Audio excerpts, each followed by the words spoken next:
Greetings everyone. Today I would like to continue my talk about this traditional view on human consciousness, and I'm using this Asian zodiac or nomadic zodiac. And of course, Chinese claim it that this was their zodiac, and usually on internet you will find this zodiac as a Chinese zodiac. And you'll find this big claims like this zodiac suits the teachings of Confucius, and the teachings of Confucius is all about an order of family and an order of heaven and order of emperor. And in number one, it's going to be a if it was a Chinese invention, it's going to be a dragon. Of course, the emperor must be at number one, and the emperor was the living god. And somehow this number one, this god is a mouse. Mouse is like, thief. Now mouse goes and steals crops, and mouse pollutes, and the mouse, grows in many numbers. And somehow, these ancient people think that, you need to put a mouse at number one. And I'm telling you that if it was a Chinese invention, their god must be at number one, which is a dragon. And they have this, myth about this creation of their country, like, this god was looking at this suffering of people, and God came like a dragon, and this dragon created the Chinese people, and the dragon is their emperor and god. And number one is the god, but number one is a mouse. So we are currently at number 10, and but I want to go back and talk about the monkey. Monkey stands for guests, monkey stands for your neighbors, and monkey stands for your child. So your guests, your neighbors can influence your consciousness heavily.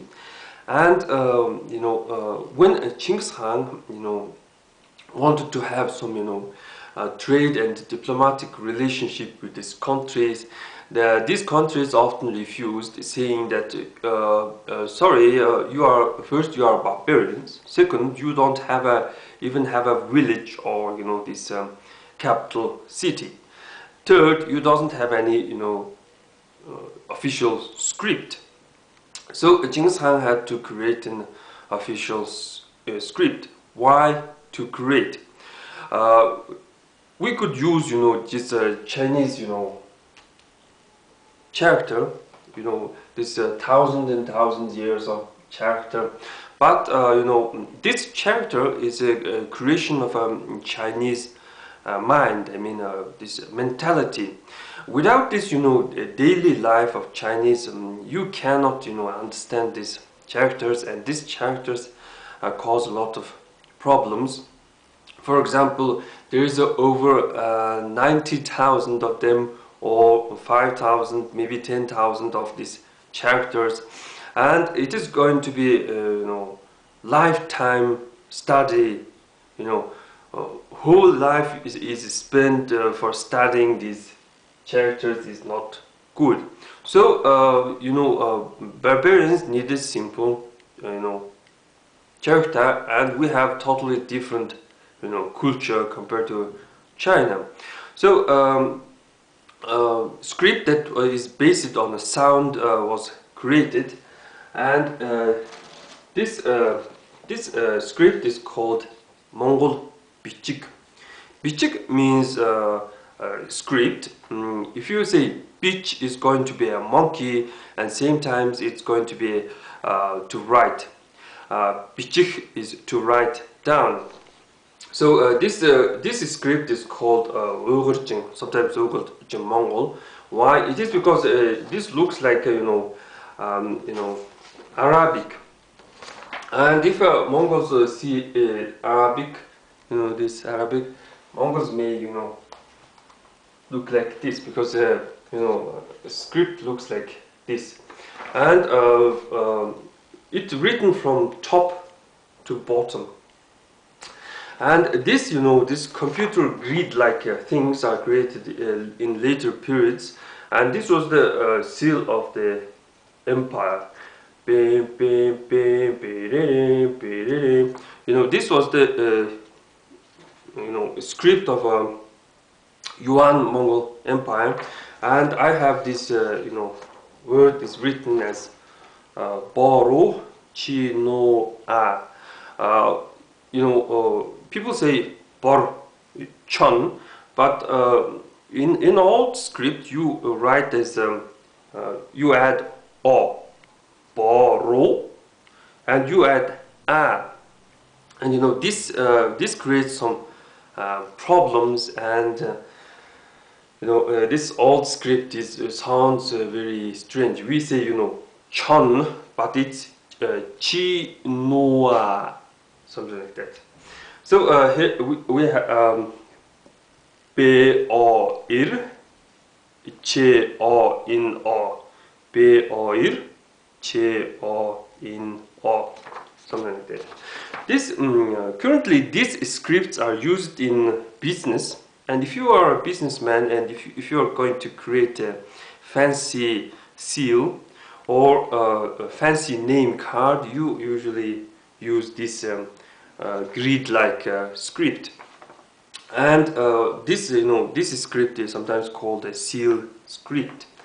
And this script is called Soimb script, was created in later periods when Ukher Mongols were formed, and this script is mainly used in religious texts, Buddhist religious texts, and we have more this writing system things. So having our own script, having our own language, having our own traditions, and having our own things is wonderful.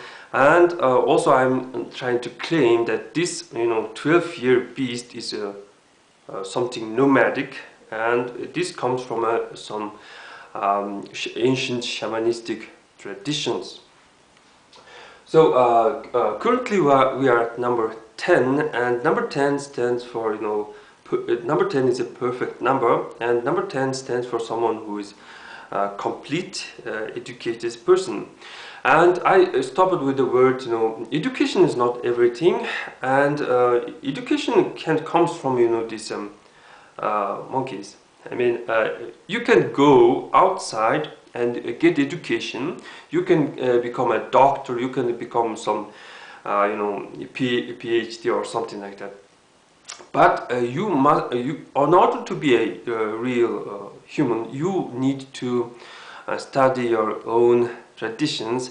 And this zodiac is something religious, so you must have some religious education or this mana.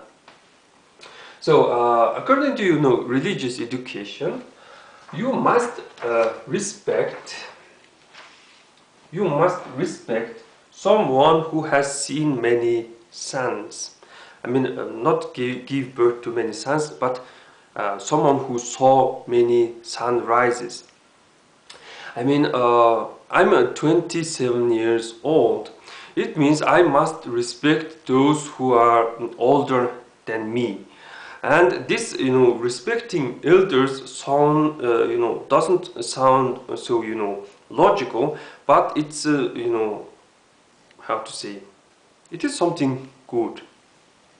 So you can be, educated. You can be very smart. You can be, owner of a big company, and you can be almighty. But if you are a young person, you must respect the elders. And this, habit is going to make you a good person.